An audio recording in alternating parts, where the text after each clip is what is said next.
ನಾನು ನಯ ವಿನಯ ಸಂಸ್ಕಾರಗಳನ್ನ ಮರೆತು ಗಂಡು ಬೀರಿಯಂತೆ ವರ್ತಿಸಿ ನಿನಗೆ ಅನ್ಬಾರ್ದ ಮಾತುಗಳಿಂದ ಇಷ್ಟೊಂದು ಮಾತಾಡಿದೆ. ನಿನ್ನ ಹೃದಯಕ್ಕೆ ನೋವಾಗೋ ತರ ಎಷ್ಟು ನೋವನ್ನುಂಟು ಮಾಡಿದೆ.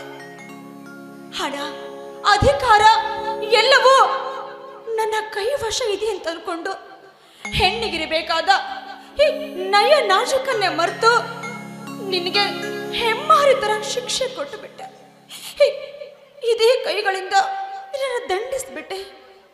ಆದ್ರೆ ಏನೋ ಗೊತ್ತಿಲ್ಲ, ನಿನ್ನೆ ನೀನನ್ನ ತೋಳುಗಳಿಂದ ಬಳಸಿ ನನ್ನ ತುಟಿಗೆ ಮುತ್ತಿನ ಮುದ್ರೆ ಎತ್ತಿದಾಗ ನಿಜವಾಗಿಯೂ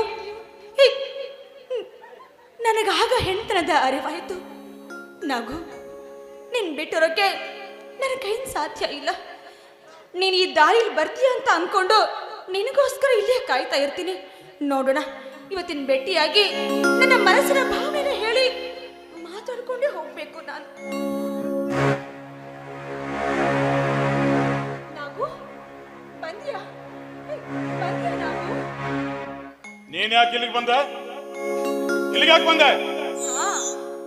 ಮೋಡಿನ ಮಾಡಿ ಹೊರಟು ಹೋಗಿ ಯಾಕೆ ಬಂದಿ ಅಂತ ಕೇಳಿದ್ರೆ ಪ್ರಶ್ನೆ ಸರಿನಾ ಇದು?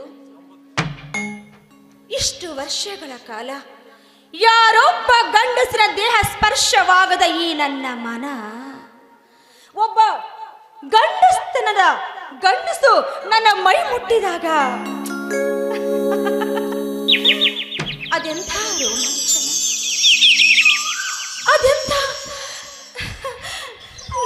ನನ್ನ ಹೆಣ್ತನದ ನವಿಲಿಸೋ ನಯವನ್ನ ತೋರಿಸಿಕೊಟ್ಟಂತ ನನ್ನ ಕನಸಿನ ಧೀರ ಕಣೋ ನೀನು. ಇದ್ರೆ ಇರಬೇಕು ನಿನ್ನಂತ ಧೀರ ಗಂಡಸು. ನನ್ನನ್ನ ಕಟ್ಟಿಕೊಂಡು ಆಳುವ ಎಲ್ಲ ಗುಣಗಳು ನಿನ್ನಲ್ಲೇ ಇರುವಾಗ ನಿನ್ನ ತೋಳು ಬಂಧಿಯಾಗಿ, ನಿನ್ನ ಸತಿಯಾಗಿ ನಿನ್ನ ಸೇರ್ಬೇಕು ಅಂತ ಆಸೆ.